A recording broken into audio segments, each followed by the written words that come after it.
India के ऊपर American sanction, क्या इंडिया के लिए इससे कुछ मुश्किलात हैं? हमने ऐसे बहुत सारे काम करने शुरू कर दिए जिसकी वजह से अमेरिका इस टाइम पर टेंशन, लेकिन उसे बहाना नहीं मिल रहा कि कैसे वो इंडिया से लड़े। क्या वजह पाकिस्तान क्यों प्रेशर में आ जाता है अमेरिका के? अगर इंडिया की बात करें, वो जिससे दिल करता है रशिया से दिल करता है, रशिया के साथ ट्रेड करते हैं, चाइना से दिल करता है, चाइना के साथ ट्रेड करते हैं, वो अमेरिका के प्रेशर में नहीं आते, ना उनकी कंपनीज ना उनके लोग। पाकिस्तान क्यों आ जाता है? हम भी तो आजाद कंट्री है। इसकी ट्रेजरी की तरफ से भारत की कुछ कंपनीज के ऊपर सैंक्शन लगाया गया है। इसमें 19 भारतीय कंपनियां और 2 भारतीय नागरिक भी शामिल हैं। ये प्रतिबंध रूस के यूक्रेन के खिलाफ युद्ध को समर्थन देने के आरोपों पर लगाए गए। इंडिया के साथ अमेरिका इस मामले में रही कि भाई अमेरिका जो है वो इंडिया को बार बार कह रहा है कि भाई देखो कैसे भी करके रशिया से तेल लेना बंद कर दो। इंडिया कहता है भाई मैं तेल ले लूंगा, तुम भी तो गैस ले हो, तुम गैस लेना बंद करो, मैं तेल लेना बंद कर दूंगा। उन्हें लग रहा है कि भारत को अपने साइड किया जा सकता है और भारत भी एक ब्रिक्स को एज अ काउंटर मेजर ले रहा है फॉर वेस्टर्न हीगोमनी, पर वो साथ में नहीं जा रहा है। आप क्या 19 जो है कंपनीज उनके लिए सैंक्शंस का कहा गया है कि क्योंकि आप लोग रशिया की मदद कर रहे हैं या रशिया से ऑयल ले रहे हैं या रशिया को हथियार दे रहे हैं, जो भी कर रहे हैं, आप किस तरह इस न्यूज को देखते हैं? फ्रस्ट्रेशन ऑफ फॉलिंग अमेरिका जो और कहीं नहीं, वो कंपनीज के ऊपर उतरा और हिपोक्रेटिक कंट्री या हिपोक्रेटिक सुपर पावर का एक टोटली बायस्ड डिसीजन। ये कहूंगा कैसे, मुझे ये बताइए, पूरा का पूरा यूरोप और अमेरिका यूक्रेन के पीछे खड़ा हुआ, ये आप कैसे जस्टिफाई कर सकते हैं कि यूक्रेन ठीक है और रशिया गलत है? कि भाई किस बिहाफ पर आप रशिया को गलत और यूक्रेन को ठीक ठहरा रहे हैं? और अगर वो क्राइटेरिया आप पर लागू होगा बाकी जगहों पर, तो क्या आप उसे एक्सेप्ट करेंगे या फिर उसमें आप ह्यूमन राइट्स और दूसरे XYZ कहानियों के पीछे छिपाकर लास्ट में आपको ये कहना पड़ेगा to save the interest of USA? Ukraine और रशिया के बीच में असलियत में सोचा ही था कि रशिया वुड फॉल, रशिया गिर जाएगा। अब भाई रशिया गिर जाएगा तो ऑब्वियसली बात है, रशिया अगर गिरेगा कम से कम यानी पुतिन की रजीम गिरेगी और वहां पर अमेरिका की कोई पपेट रजीम आ जाएगी साल भर के अंदर। प्लान ये किया गया था, लेकिन पुतिन की रजीम, रशिया, सारे के सारे और ज्यादा मजबूत बनकर उभरे। और क्योंकि ये सारे के सारे और ज्यादा मजबूत बनकर उभरे हैं, तो ऐसा लग रहा है जैसे अमेरिका के सपनों पर पानी फिर गया।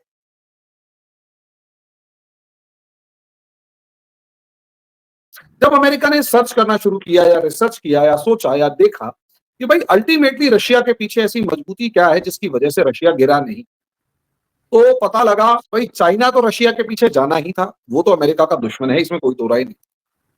लेकिन प्रॉब्लम इंडिया के साथ अमेरिका इस मामले में रही कि भाई अमेरिका जो है वो इंडिया को बार बार कह रहा है कि भाई देखो कैसे भी करके रशिया से तेल लेना बंद कर दो। इंडिया कहता है भाई मैं तेल ले लूंगा, तुम भी तो गैस ले हो, तुम गैस लेना बंद करो, मैं तेल लेना बंद कर दूंगा। और ऊपर से जो तेल मैं ले रहा हूं उस तेल को परचेज करने वाले भी तो आप ही लोग हैं। वो वाला तेल मैं घर में तो इस्तेमाल करता नहीं, आप लोग बाहर अपने देश में इस्तेमाल करते हैं और यूरोप जो है उस ऑयल को खरीदता है, मैं बेच देता हूं। इसमें प्रॉब्लम क्या है? अमेरिका इस मामले में फ्रस्ट्रेटेड। असली में अमेरिका लिटरली एक्स्ट्रा लेवल या एक्सट्रीम लेवल फ्रस्ट्रेटेड कब हुआ? जब 22 से 24 अक्टूबर के बीच में मोदी जी रशिया गए ब्रिक्स समिट में पार्टिसिपेट करने के, और ब्रिक्स समिट में 34 कंट्रीज, पाकिस्तान को मना कर दिया था। अब वो हमारा उसमें कोई रोल नहीं है, बस आप लोग पता नहीं क्यों हमारे पर एलिगेशन लगाते रहते हैं। हम अच्छे लोग हैं, तो हमारे उस मतलब वहां पर रहने से एक तो दुनिया को मैसेज गया कि पुतिन के साथ 2 सुपर पावर्स खड़ी, एक तरफ इंडिया एक तरफ चाइना। दूसरा, पुतिन को एक पावरफुल ब्लॉक बनता हुआ नजर आया ब्रिक्स की फॉर्म में। ब्रिक्स बैंक मजबूती के साथ खड़ा हुआ है, इकोनॉमिक सिस्टम एस्टैब्लिश करने की कोशिश की जा रही है, डी डॉलराइजेशन की कहानी सुनाई जा रही है। तो अब आप अंदाजा लगाकर देखिए कि किस लेवल पर अमेरिका को टेंशन होनी शुरू। अभी कल ही एक न्यूज आया है कि भारत की 19 एंटिटीज पे उन्होंने बैन कर दिया है कल for supplying critical technologies and equipment for to Russia. तो एक तरह से भारत को भी चेतावनी दे रहे हैं। इंडिया को पता है कि कल को अगर मेरी अमेरिका या यूरोप से किसी भी तरीके की कोई खटपट शुरू हो जाती है तो उसके अंदर ये लोग मुझे भी ऐसी ब्लैकमेल करेंगे जैसे रशिया को कर रहे हैं। तो इंडिया ने क्या किया, धीरे धीरे अपना जितना भी गोल्ड ब्रिटेन के अंदर मौजूद है वो सारे का सारा गोल्ड मंगवाना शुरू कर दिया। हमारे पास 800 मीट्रिक टन गोल्ड है अप्रोक्सीमेट। वो उसमें से लगभग, जहां तक मुझे डाटा इस टाइम समझ में आ रहा है, 600 मीट्रिक टन हम इंडिया में ले आए हैं। अमेरिका को इससे भी चिढ़ है क्योंकि उसके पास बहाना नहीं है इंडिया को गोल्ड ना देने का। रही सही का सर, बहुत सारे हमने जो अपने रिजर्व्स हैं, डॉलर वाले रिजर्व्स हैं, उनको एसेट्स में कन्वर्ट करके अपने पास स्टोर करना शुरू कर दिया है। मुझे बताएं क्या वजह है कि दुनिया के दूसरे कंट्रीज, इंडिया की बात करें, उनके ऊपर अमेरिका ने सैंक्शंस लगाई, ठीक है, उनकी कंपनीज के ऊपर, 19 कंपनीज के ऊपर। उनकी गवर्नमेंट ने बोला कि भाई हम सैंक्शंस को अमेरिका की को नहीं मानते, जो हमारे कानून के मुताबिक होगा हम वो करेंगे। हम क्यों डर जाते हैं? हम पाकिस्तान जो है ना वो अमेरिका का नौकर है, मतलब हम आजाद नहीं है, हुकूमत हमारी है, राज वो कर रहे हैं, लेकिन आजाद हम उनके नौकर नहीं है। मुझे बताएं, इधर भाईजान मौजूद है, बड़े जज्बाती, इधर ये भी कह रहे हैं अमेरिका ने जो किया पाकिस्तान में, अमेरिका ने किया जो किया इंडिया ने किया। मुझे बताएं, इनके 22 बच्चे हैं, ये भी अमेरिका की वजह से हुए हैं या अमेरिका ने आके बोला है? ये अच्छा, अभी और शादी करनी है, इंशाल्लाह। काम क्या करते हैं? मैं कुछ यही है ना, यही काम करते हैं। काम यही होगा ना। ठीक है, मुझे ये बताएं क्या वजह, पाकिस्तान क्यों प्रेशर में आ जाता है अमेरिका के? अगर इंडिया की बात करें, वो जिससे दिल करता है, रशिया से दिल करता है, रशिया के साथ ट्रेड करते हैं, चाइना से दिल करता है, चाइना के साथ ट्रेड करते हैं, वो अमेरिका के प्रेशर में नहीं आते, ना उनकी कंपनीज ना उनके लोग। पाकिस्तान क्यों आ जाता है? हम भी तो आजाद कंट्री है, पाकिस्तान 1947। नहीं, पहली बात ये, मैं आपकी बात पे बात करूंगा, आपको आजाद किसने बोला? नहीं तो 1947 में हम सब आजाद हैं। 1947 से लेकर आज तक भी हम फैसलों पे करते हैं भाई। पहले हम इंफॉर्मेशन देते हैं भाई, हम ये काम करने लगे हैं, फिर हम ये काम करते हैं। अगर वो कहते हैं नहीं तो हम नहीं करते। ठीक है, तो क्या वजह क्या है? हमने मतलब किस वजह से हम डरते हैं? दूसरे कंट्रीज क्यों नहीं उनसे मतलब डर रहे? खास तौर पे अगर हम अपने डरते हम नहीं है किसी से भी। अच्छा, ये जो ला इलाहा तो फिर इल्लल्लाह वैसे पढ़ने ही वाले हैं है। ये कभी किसी से नहीं डरते। अच्छा, तो फिर डरते नहीं है हम किसी से भी। हमारा टॉपिक सिर्फ यही होता है यार, कोई हमारा उधर तल्लक भेजा, आप खुद ही समझ जाए मेरी रिलेशन है, बातों। ठीक है। हमारा उधर तल्लक है तो हम चाहते हैं वो खराब ना हो जाए यार। नहीं, ये तो अच्छी बात है, ताल्लुक किसी कंट्री से भी खराब नहीं होना चाहिए, सबके साथ रिलेशन बेहतर होने चाहिए। लेकिन नहीं, इधर सिर्फ पाकिस्तान की अमेरिका के साथ यार, अच्छा। उधर नहीं खराब होना चाहिए। अच्छा, अब ये देखिए, ब्रिक्स बैंक आया था। ब्रिक्स बैंक में आने से वहां पे एक नया पेमेंट सिस्टम हमने ऑलरेडी बना दिया है। ब्रिक्स ग्रेन एक्सचेंज बना रहे हैं, ब्रिक्स मेटल एक्सचेंज बना रहे हैं।